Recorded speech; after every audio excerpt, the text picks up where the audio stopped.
Hallelujah. स्वागत है आप सबका मेरी भविष्यवाणियों की पुस्तक में।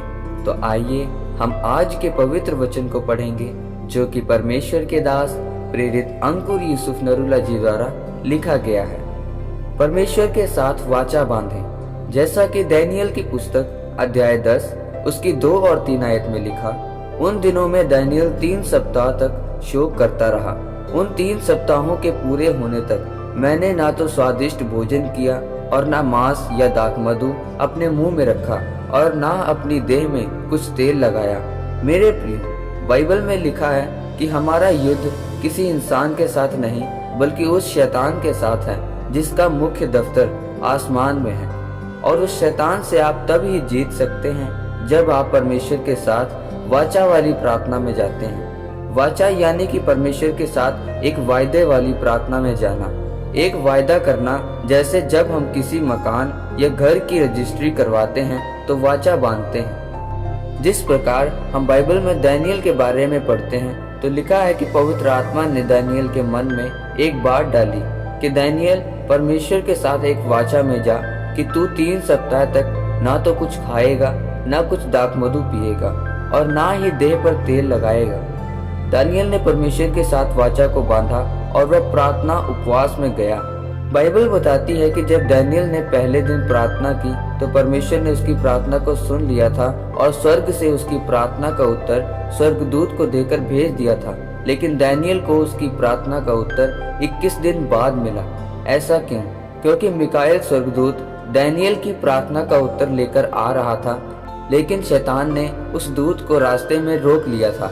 जब दूत ने 21 दिन के बाद दानियेल को यह बात बताई कि जब तूने परमेश्वर के साथ वाचा बांधी कि मैं परमेश्वर की व्यवस्था को समझूंगा, अपनी कमियों को दूर करूंगा और परमेश्वर की इच्छा को पूरा करूंगा, तब शैतान ने मुझे रास्ते में रोक लिया था, जबकि परमेश्वर ने तेरी प्रार्थना पहले ही दिन सुन ली थी। मेरे प्रियो, याद रखें, वाचा की प्रार्थना में ताकत है। जब दानियेल ने वाचा की प्रार्थना की, यानी कि जब उसने परमेश्वर से एक वाचा बांधी, तो परमेश्वर ने पहले ही दिन उसकी प्रार्थना को सुना, लेकिन शैतान ने उसकी प्रार्थना के उत्तर को रोक कर रखा। उसी प्रकार जब आप भी अपनी जिंदगी में परमेश्वर की मर्जी को जानने का, अपने आप को दीन करने का फैसला करते हैं, तो शैतान भी फैसला कर लेता है कि वह आपकी प्रार्थना के उत्तर को रोकेगा, क्योंकि शैतान के भी दूत हैं। आपके विश्वास को हिलाने के लिए वह अपने अलग अलग दूतों को बिठा कर रखता है। लेकिन अगर आप दानियेल की तरह अपनी वाचा वाली प्रार्थना को नहीं तोड़ेंगे तो चाहे कुछ भी हो जाए, आपकी प्रार्थना का उत्तर आपको जरूर मिलता है। जैसे हन्ना ने परमेश्वर के साथ वाचा बांधी कि परमेश्वर, अगर तू मेरी सुधि ले और मुझे बेटा दे तो मैं उसे तेरी ही महिमा के लिए वापस तुझे दे दूंगी।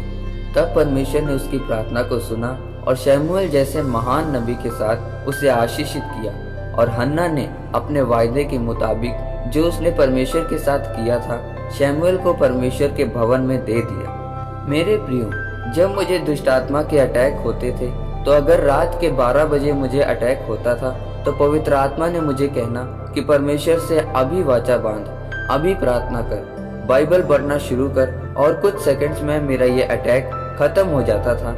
वाचा की प्रार्थना में वह ताकत है जो अगर आपको समझ आ जाए तो आप कभी अपने जीवन में एक ही स्तर में नहीं रहेंगे, अपने घराने में आप दुखी नहीं रहेंगे। याद रखें, परमेश्वर उस वाचा को कभी नहीं तोड़ता अगर आप उसे ना तोड़ें। जब आप प्रार्थना करते हैं तो परमेश्वर उत्तर भेजता है, लेकिन उस उत्तर को दुष्ट आत्मा यानी शैतान पकड़ लेता है। लेकिन अगर आप उस प्रार्थना को नहीं छोड़ेंगे, रोजों को नहीं छोड़ेंगे, तो आपकी प्रार्थना का उत्तर आपके पास जरूर पहुंचेगा।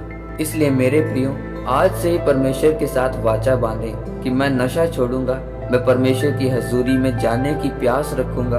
और याद रखें, एक बार परमेश्वर से वाचा बांधकर उसे तोड़ना नहीं है। इस वचन के द्वारा परमेश्वर आपको आशीषित करे। आमीन। आइए परमेश्वर के दास के द्वारा लिखे गए इस अंगीकार को आप मेरे साथ करें। सर्वशक्तिमान परमेश्वर, मैं इस वचन के लिए आपका धन्यवाद करता हूँ। परमेश्वर, मैं अंगीकार करता हूँ और आपके साथ वाचा बांधता हूँ कि मैं आपकी सेवा करूँगा और आपकी महिमा करूँगा और आपकी मर्जी पर चलूँगा। प्रभु यीशु मसीह के नाम में आमीन। परमेश्वर आप सबको आज के वचन के ऊपर मनन करने के द्वारा आशीषित करे। आमीन।